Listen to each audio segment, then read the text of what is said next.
Okay, everybody, I think we're going to get going here. We have our team gathered here in our library at Eisenhower, and we are ready to get going. So my screen is going to be sharing the presentation that we're going with. Technology glitch number one. Okay, so I do want to welcome all of our students who are online. I see we have plenty of them here, and our families as well. My name is Dave Martin. I'm the principal here at Eisenhower. This is my 7th year at Eisenhower. And we have quite a team here that are going to be helping you through the slides today and hopefully helping you understand a little bit more about Eisenhower. I know we have a lot of returning families here that are online. So some of this is going to be old hat for our returning families, but we do know that we have plenty of new families coming in who will be experiencing Eisenhower for the first time. So hopefully today is a good experience in these crazy times we're still in and the environment we're in right now. But we're really excited to actually be talking about next year and moving past kind of this year. This being one of the reasons because we've had so many of these Google Meets and Zoom meetings, and we're excited to see everybody face to face again. So one of the first questions I wanted to address is typically this day would be going to classrooms, meeting teachers, which you're going to do in a minute, and then taking a tour of the building. We're not able to do that obviously at this point, but we are hoping as the summer comes around and we're getting towards registration that we'll do some type of little get together either at registration time when we're doing our kindergarten testing or at another time close by where you'll be able to get your students in here and you yourself can see the building and see the classroom. So that's something that we don't have information on yet, but we will be definitely communicating that with you as we get closer to the summer. So like I said, we're in this Google Meet today. Some of this format might be new to some of you, but there is a chat feature and a text feature that you can click on should you have questions. So what we're going to do is we're going to enable the chat, but hopefully we're going to keep everybody muted so we can keep this moving. When we get to the end, Ms. Jen, our secretary here, is going to be monitoring the text, and then we'll be able to answer questions for you that pop up along the way. Hopefully a lot of the questions you have will be answered as each individual person presents here. But if not, then at the end, we'll address a question, and whoever asked that question, if they wanted to unmute and then kind of talk and follow up with what they had, we can do that at the end. Okay, so I'm going to hit the next slide, and our next slide kind of is our team that we have assembled here. And one of the things we do at Eisenhower, and the thing I'm most proud of, is there's a lot of collaboration, and it's something that we do on a daily basis. So having this team here is pretty indicative of what we do on a day-to-day basis. We have our kindergarten teachers in here as well, who I'll introduce in a second. But like I said, I'm Mr. Martin. Right next to me over here is Ms. Child. Could you wave, Ms. Child? Thank you. Hello. Ms. Chavera, Ms. Hanson, Ms. Snyder will say a word here in a second, but they're all seated behind us here, getting ready for their students to come back from their specials. Ms. Jen is over here. She's our secretary, along with Ms. Christie, who's up in the office right now. Ms. Tracy couldn't be here, but Ms. Jen will be taking her part today. Nurse Tracy is over here. We split her with McKinley, and then we have a health para who's here on a daily basis with Ms. Tracy being here halftime. Ms. Lyon is our innovator. She handles a lot of the curriculum and some of those things with the things we'll talk about in a little bit, social studies, science, reading, math. Mrs. Moore is our teacher in charge. She's over here, so she works in the office, does a little of everything. She's in classrooms. She's giving feedback to teachers. She's working with students. And then we also have Mr. Hanson, who is our tech innovator, who's, if anything goes wrong today, I blame him. Okay? Then he'll take it. Okay, so our kindergarten teachers are the best. Anybody want anything to say? Ms. Chavera, do you have anything just to start with here? Hi, I'm Mrs. Chavera. I've been a teacher for 25 years, and 9 of those years have been here at Eisenhower. And I'm also a parent at Eisenhower. I've had one daughter go through Eisenhower and one that is currently a student. Thank you. Hi there, I'm Mrs. Hanson. I've been teaching for 13 years, and 6 of them have been spent here at Eisenhower. Hi, I'm Rebecca Snyder. I've been teaching 19 years, 14 here in the school district. This is my 2nd year at Eisenhower, and I too have 2 children who are students here at Eisenhower. Awesome. Thank you, guys. So the teachers are going to be taking off here in a minute. Like I said, they need to get back to their students, but at least you're putting faces with names. And like I said in the past, they've been able to get together with their groups, but hopefully some of our students are able to see who their teachers are going to be next year. And I'll talk about how that process works when we get into our testing and some of those things here in a little bit. All right, so I'm going to move forward here. And just kind of talk about a day in the life at Eisenhower and what that's going to look like. Miss Jen and our technology crew put together a little video here that we're going to start with. And the technology crew was like her iPhone, I think. So we're going to play that here, and then we'll talk about a day in the life afterwards. So these are our current students, I think in Ms. Chavera's class actually, who are Mainly, recorded to start with.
Awesome.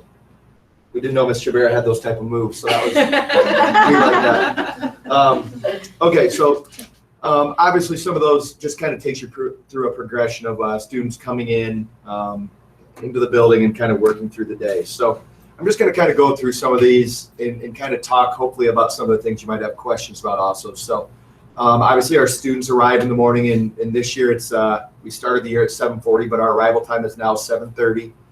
Breakfast starts, if you wanted to eat breakfast, immediately when you enter the building. So at 7:30, we have adults who help you into the building. If you're getting dropped off by a bus, it's right out in front of our building here. Myself, counselor, and a couple of our paraeducators are out there helping students know where to go. If you are getting dropped off, we drop off in our north lot. And the students then, if they're going in to eat breakfast, they enter right into the cafeteria and sit down and eat. If not, in the past, and this year's been a little bit different, obviously, with everything being different, but in the past, they go to the respective playgrounds, and there's adults out there who supervise kind of a walking track to get some exercise in the morning. Teachers then go outside and pick their students up to come in for the day at 7:50. So our first bell then rings at 7:50, which is when the students come into the building. It's kind of the time that breakfast ends as well.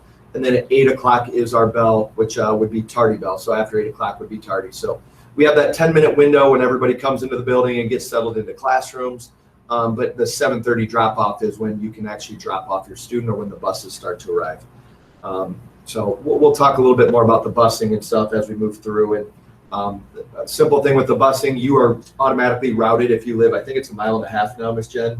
Anything above Kimberly. Okay, anything above Kimberly, you're routed to a bus route. So that is done automatically after you do your yellow card in the past, and we'll get that stuff to you. But you'll be routed, and we will inform you when that pickup and drop-off time would be. So that's something to think about for the buses. The next bullet is our morning meetings. And at Eisenhower, every morning we start our day with morning meetings. Morning meetings basically cover what are you going to be working on socially a lot of times throughout the day. It's a community building activity. We have positive behavior, intervention, and support. So a lot of the skills that kindergartners might need to work throughout the day are discussed in those morning meetings. A lot of times it's movement and some conversations, and then you're ready to go through the day. They typically last about 15 minutes, and we build those into our schedule each day. The next thing would be our reading block. So in Davenport or DCSD, it's 90 minutes of reading in a block. Typically, we break that down at Eisenhower into about 45 minutes or maybe a little less, 30 to 45 minutes of whole group reading where the group is being instructed directly by the teacher. Might be carpet time where they're interacting and doing some different things. But then at the end of that 45 minutes or so, we break into small groups.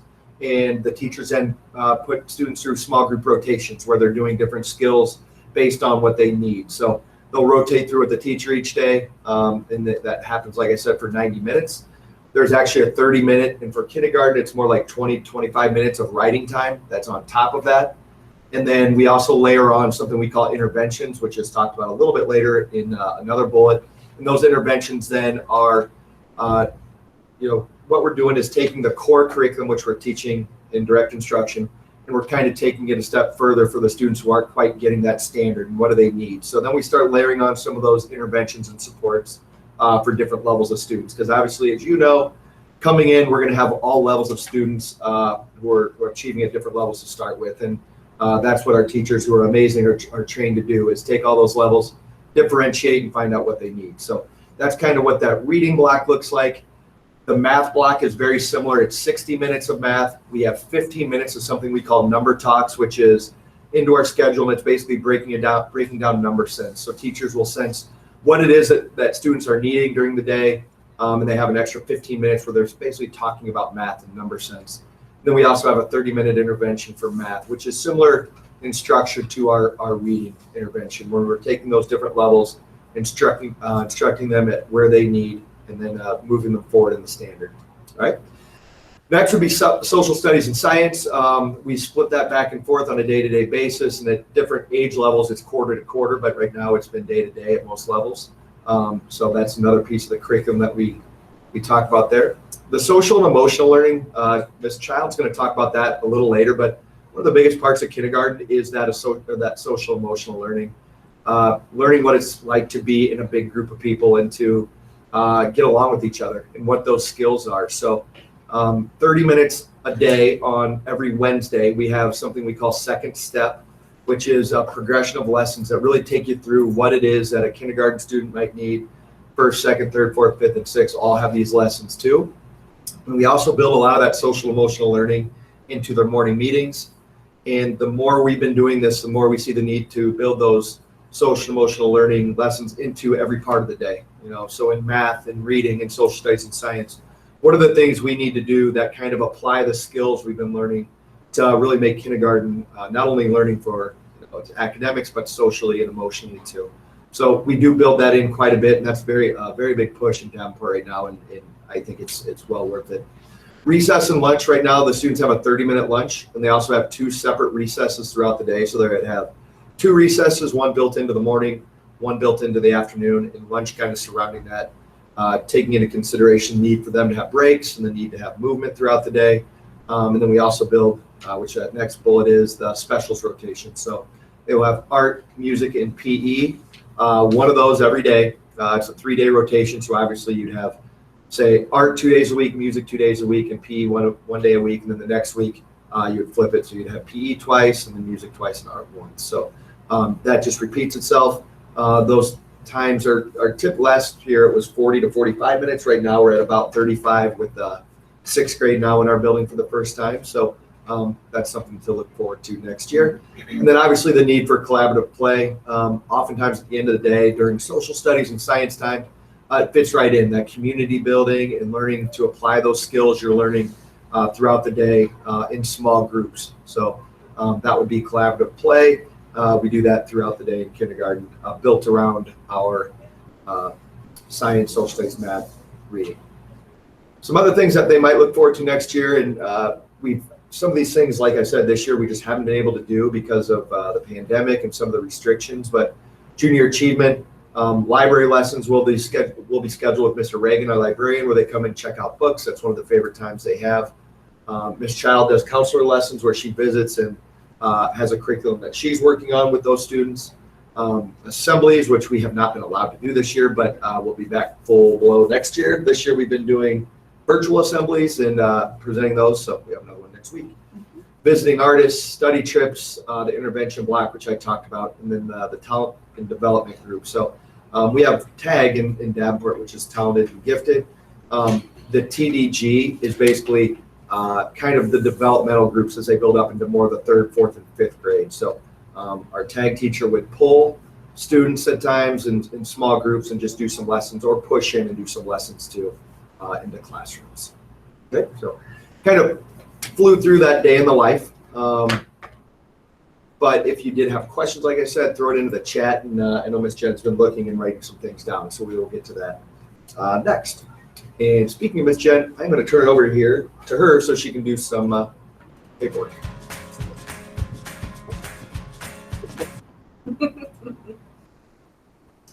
Hi, everyone. So I am the one that you would come to should you have any registration questions.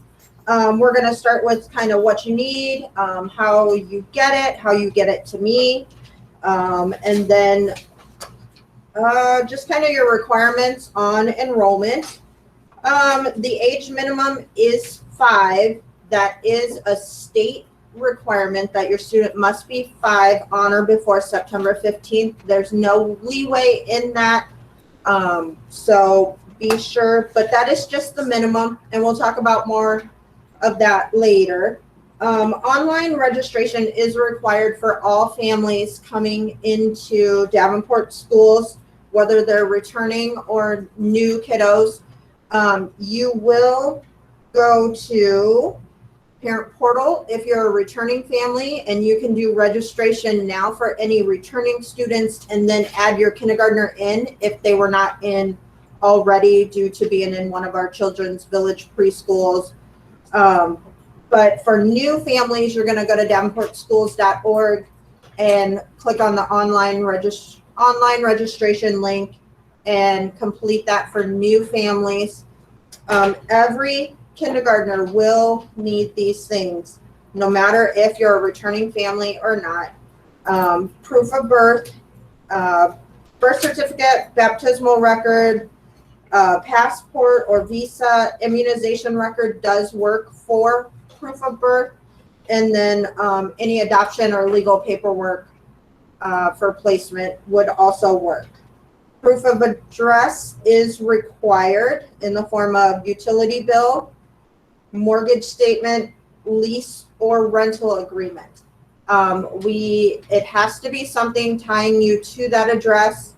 If you live with somebody, you will call me and we will talk through that. If you're doubled up or whatever, if there's for some reason you cannot get us one of these, we'll talk about that separate. But for everything else, it must be one of these on here, and it is required for your child to start.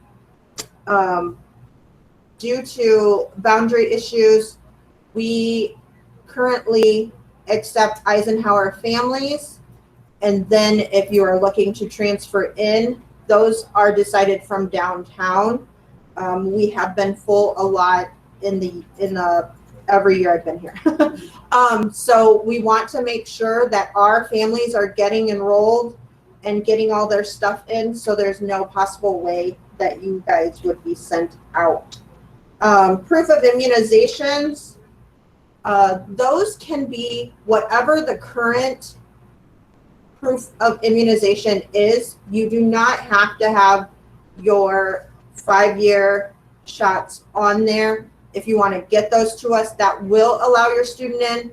The nurse will look at your immunizations and then let you know if you need any boosters or anything else. She'll talk more about that. And as far as health screenings, lead test results, vision screening, dental screening, or exemption forms for any of the screenings that we have. So if you have any questions in regards to online registration, you can call me. We can set up a time. If you can't remember your parent portal, if you need any help, let me know. I am in the office. I will be taking appointments. If you want to turn in any of your paperwork, you can scan it in and email it to me. You can send it in the mail. If you have a current student, you can send it with them. I will take copies, send the originals back, or you can just give me a call and let me know what time works best for you, and you can come in and we can just make copies with you in the office. So if you have any questions, put them in the chat. We'll answer all of those at the end, because I'm sure if you have a question, somebody else might too. All right. Thank you, Jen. Okay, we're going to turn it over to Nurse Tracy. Hi, I'm Tracy. I'm the nurse, not only here at Eisenhower, but I'm also at McKinley. So I'm at each school 3 days, 1 week and 2 days the next. In the office, there's the health para, Miss Deb, who all the students will get to know really well. She's here every day. And In addition to the health para, the office staff, the secretaries, and a couple other staff members in the office are certified for medication. So if meds need to be administered, there's always someone here that can do that, even when I'm not here at the school. So as far as immunizations, kids cannot start the first day without at least one shot from each required vaccine. Either that or an exemption form. So we just need to make sure that they have at least one, and then we will go from there. Dental screening forms and vision screening forms, they can either be picked up here at the school or on the Dental Textbook website, or the doctors have those forms also. Blood level, we need at least one blood level from date of birth.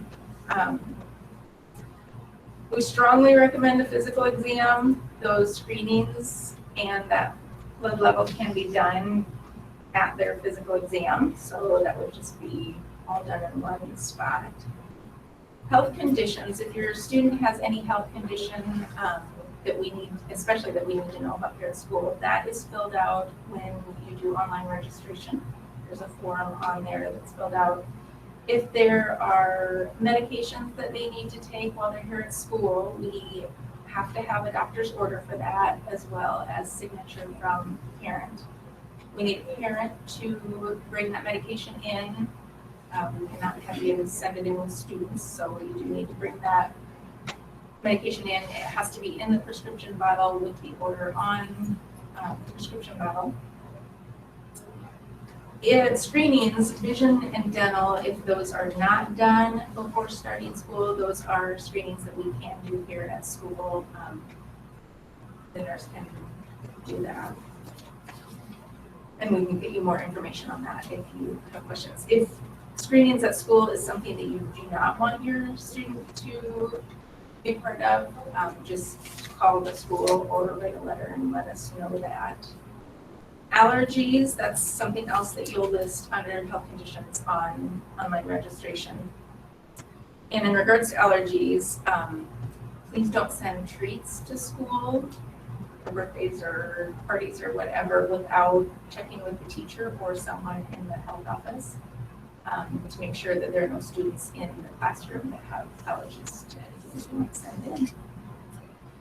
I think that's about it. I look forward to meeting your students and seeing them here next year.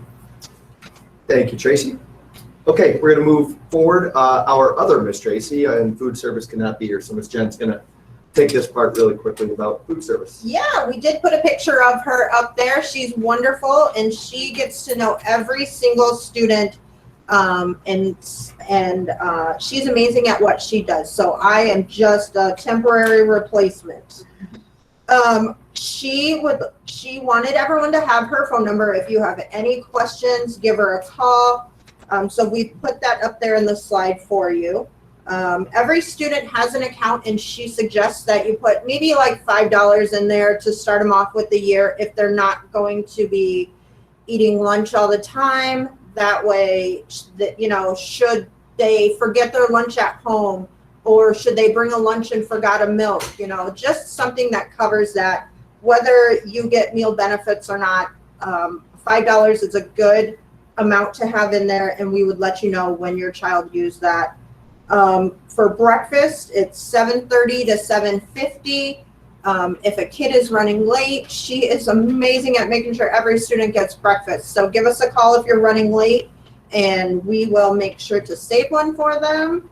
Lunch times, right now it's approximately 10:40. So they do eat kind of early, and kindergarten catches on so quickly to our process. I don't know if you saw them in the video, but they were adorable, and it was so fun to record them. Meal prices right now, currently for the 2021 school year, it's $2.60 for lunch and $1.50 for breakfast. And then if you need help with the meals, we do have an application for meal benefits, which is what essentially a waiver is. to help with free or reduced lunch prices. It's on myschoolapps.com. You won't complete it until right before the school year starts, because if you did it now, it wouldn't be valid for next year. And that is something you have to do every year.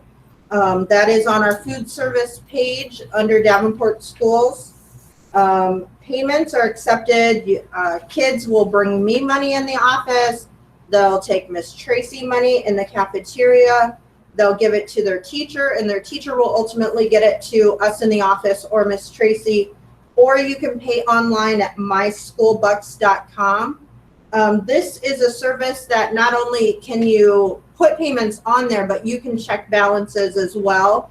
There's no cost to check a balance, but there is a small fee to put payments on there. So you will need your student ID to get that information. So just give Miss Tracy a call. Student IDs are also in your parent portal.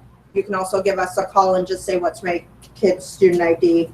We'll verify who you are before we give out that information, but you will be able to do that. Next slide. All right, and then she also has her email address up there, henselt@davenportschools.org. She does send out low balance letters at the $10 mark. So if you have $10 in there and you get a low balance letter, she won't keep sending it over and over. She just sends it one time.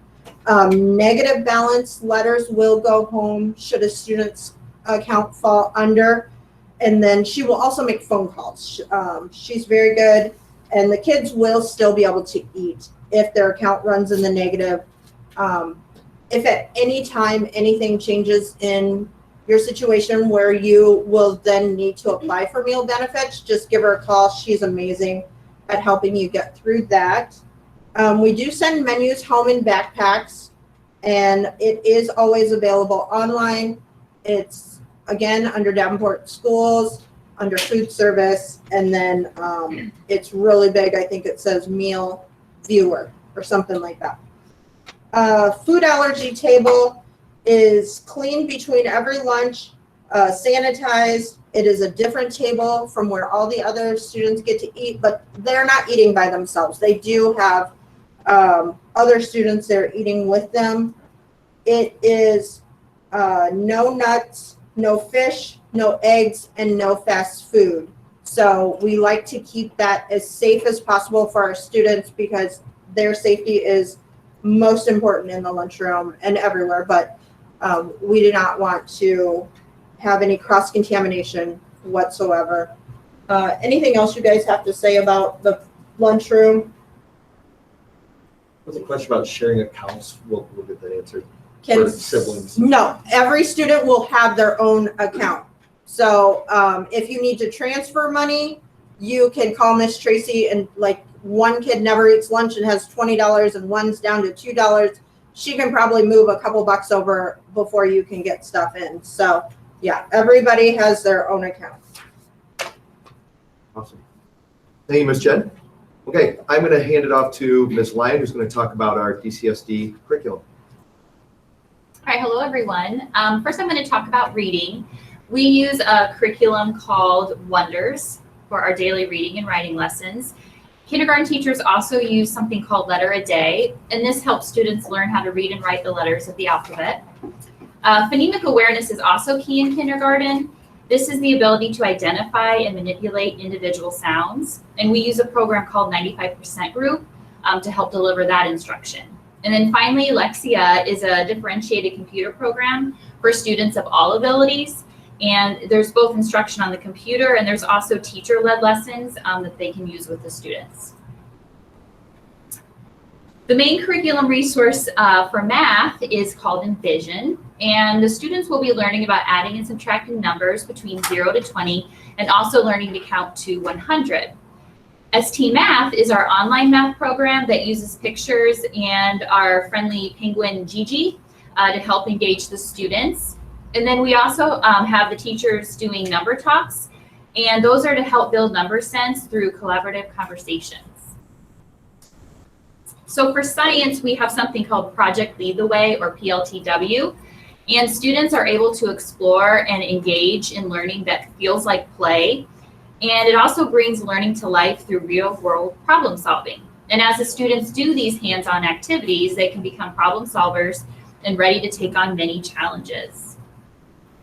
And finally, social studies. Kindergarten has a unit called Spaces and Places. And in this unit, students learn about themselves, their school, their city, and their state. And they'll also have opportunities to compare how life in the past is different from our life today.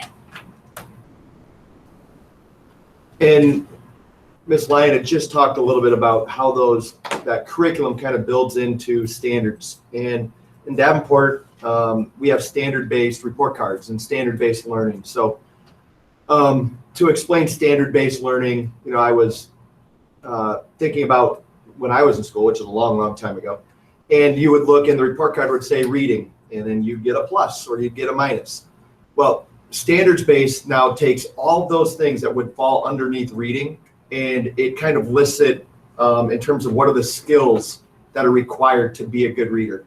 And then in each of those skills, our curriculum is designed to teach and assess where students are at with each of those different pieces of being a good reader, for instance. So on the report card, you might say, like we said, phonemic awareness, identifying, letter sounds, whatever it might be. It would say, okay, they're meeting the standard, so you get an M.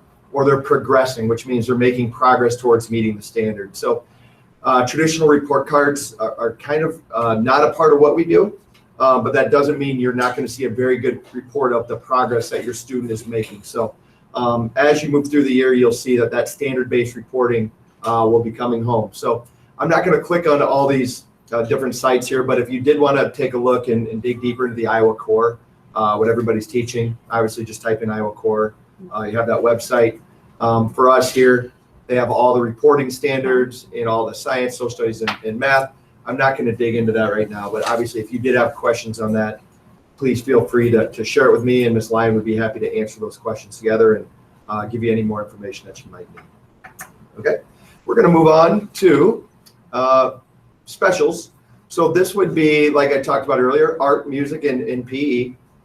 And you can just see a couple of the indicators listed below, or some of the things they're going to be working on during that time. But obviously the big piece too is just teaching students to work together, to be a part of a team, to talk about the social and emotional pieces of these things, and accepting when things don't go your way, or you're, a lot of times for me, I was a terrible artist. So what do you feel like and what do you do next?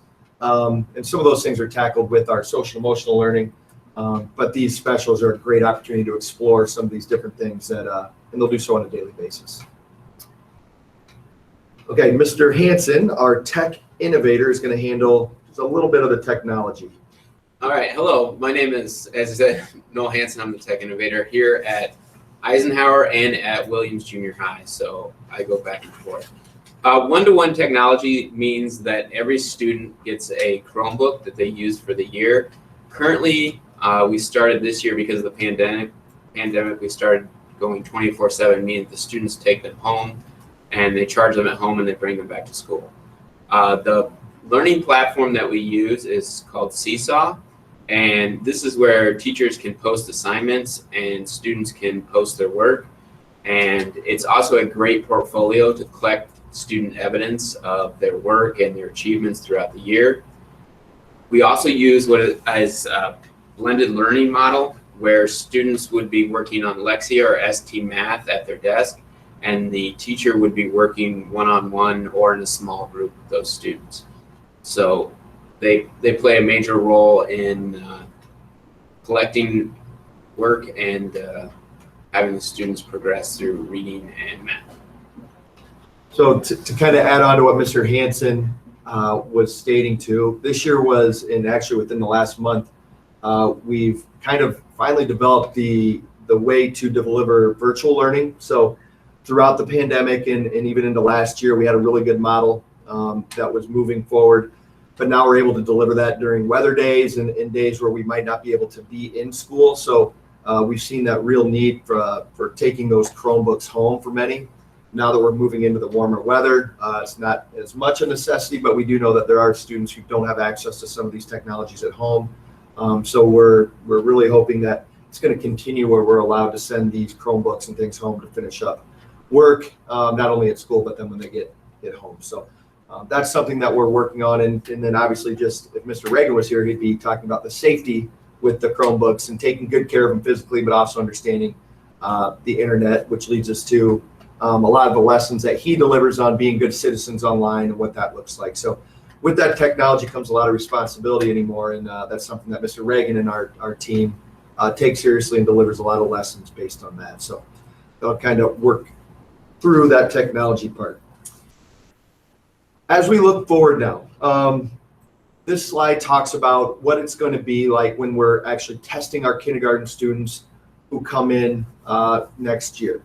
So this past year, what we did is we basically formed kind of like an assembly line out front with all of our teachers and our staff who work with our kindergarten students, and they did our kindergarten testing out in front of the building, and that's just because we couldn't allow students in. Typically in the past, we will schedule times and we will have you come in on that first day of school, we've done in the past, where they will test, and then we will make either class lists, which kind of these screeners help us make. It also gives us a great idea where your students are at and where we can start with the curriculum. But some of the things that they're going to need to know, I will talk about in a minute, but you see them listed here. Long story short, we're going to let you know how we're going to do this screener this year. We've done it multiple ways in the past, but we will be communicating how we're going to do it and when we're going to do it. We've done it at registration before. We have done it the first day of school. So we will let you know well in advance of what that's going to look like and how that's going to look for your student and give you an opportunity to sign up and move forward with that. The last couple of things here, we talked about the progress report for kindergarten. And then the last thing is the Fast Bridge assessment system. We give assessments in the fall, in the winter, and in the spring to assess their statewide assessments to assess where your students are at in reading. It breaks down the skills of reading, we call them the early reading assessments, and you will have those scores sent home to you each time we take those benchmark assessments. And they're very valuable for us. It is just one piece of information each time, but it gives us a lot of information on where we're going next with students, which students we need to really be putting into specific groups. So it's a valuable tool, and you'll be getting those results each time we take them. So when they come into kindergarten, there's some things that, hopefully that they do know. These would also be things that you could work on throughout the summer, just follow up on. If they don't have one of these skills, it doesn't mean they don't come to kindergarten, okay? But these are the things that we're hoping that they know as they do. So some of those fine motor skills, that they're doing at home anyway. They're coloring, using crayons, scissors, cutting things out, recognizing numbers 1 to 10, that'd be a place to start. And then counting those objects, they have that one-to-one correspondence, and identifying basic colors, which you see there. The next piece would be recognizing and naming letters. I mean, that's getting to be a little bit more advanced. Know their birthday, being able to tie shoes, which seldom happens. We tie a lot of shoes here. And then identifying basic shapes, okay? Next. Things to keep working on, being able to print first name, self-help. And these are the ones that, the day-to-day things that you need to do at school. Dressing independently. So getting their coats and their zippers and all those things snapped up and ready to go. Wiping their own nose and washing their hands. That's become increasingly important this year. And they've all been well-versed in that. And then using the restroom independently. That's something to really think about as you're considering whether or not to send your student to kindergarten or not. We have students who have August and September birthdays, and they're right on the borderline. And each year I have parents who will talk to me or call me after Roundup and just ask what I think. And I can tell you that having had students myself, my oldest boy and I have twin daughters who are all in that same August birthday area, I did not send them that first year. And I've never had a parent say, man, I wish I would have sent them that year. I often have parents who say the opposite. I wish I would have given them that one more year of time. So your student better than anybody else. If you are questioning it and are not sure, I'm more than happy to talk to you about it and kind of share some of the things that we're doing and some of the things that might be a challenge to students who don't have that age in that extra year of development. So keep that in mind as you look through these basic things that we're hoping that they know how to do. And obviously, like I said, I'm not expecting a student to know every one of these things. It's our job to get students who don't have those things and to move them forward. So just keep that in mind, though, as you think about the next step for your student who's just kind of right on the border there. The planner is a thing, too, that we use that goes from home to school.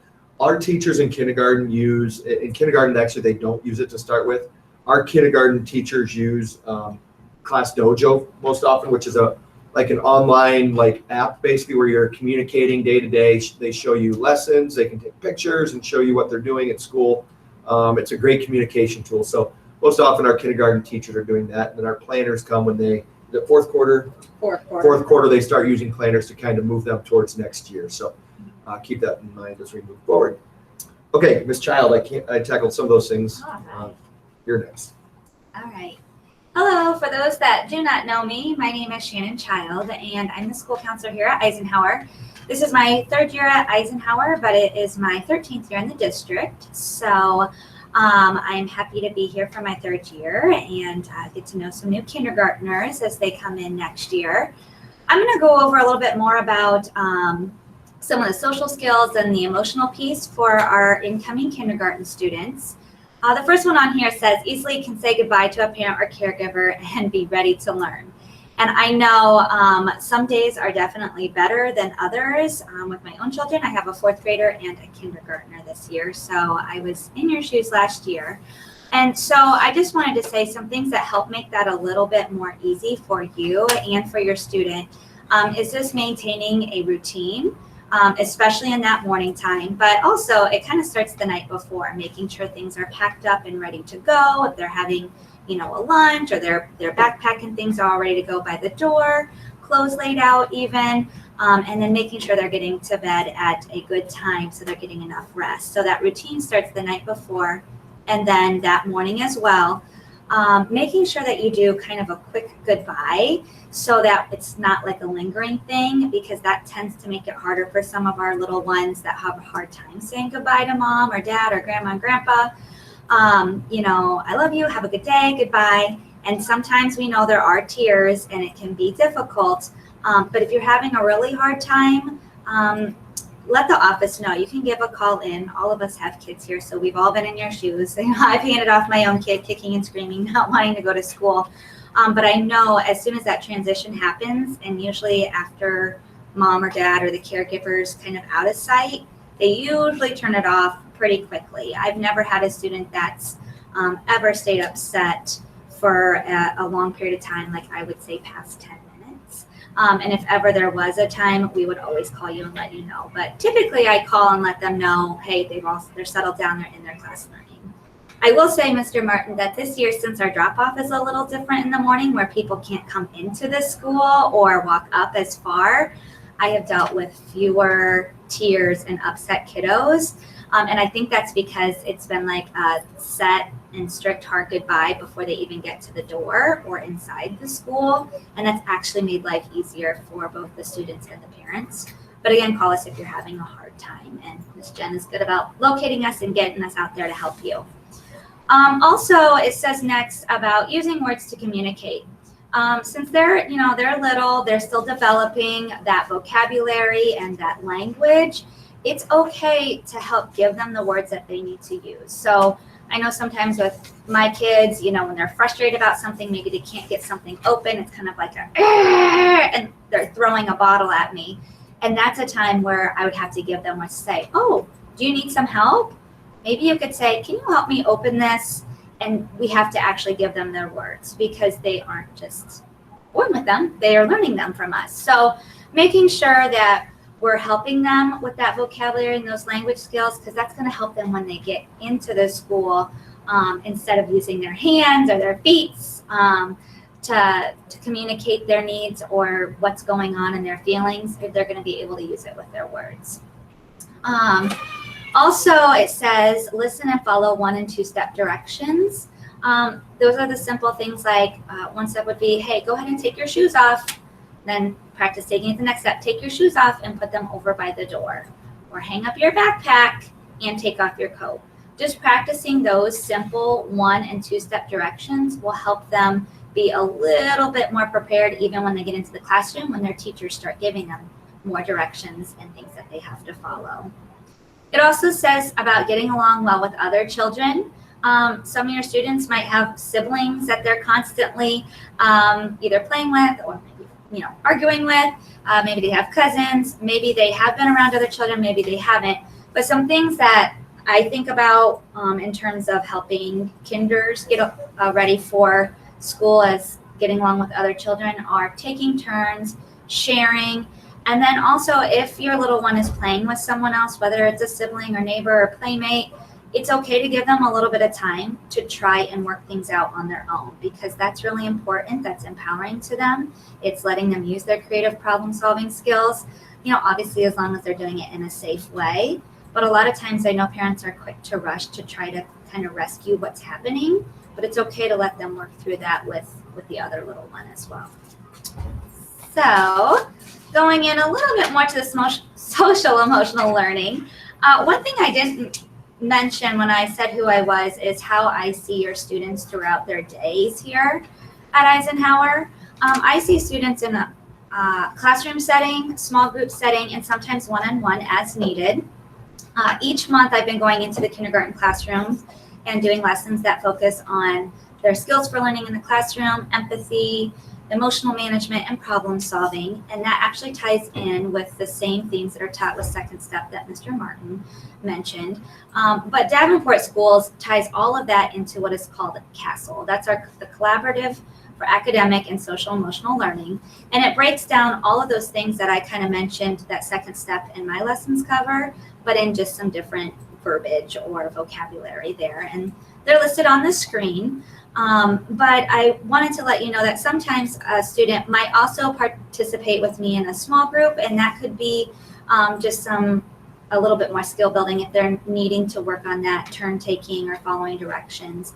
And then sometimes I have parents that call in or email me and they just say, hey, we're really struggling with this particular topic or area. Can you help us out? And I can visit with the student. But then the other thing that I will do is I will help get you in touch with agencies or community agencies outside of Eisenhower that can help you with some of those needs.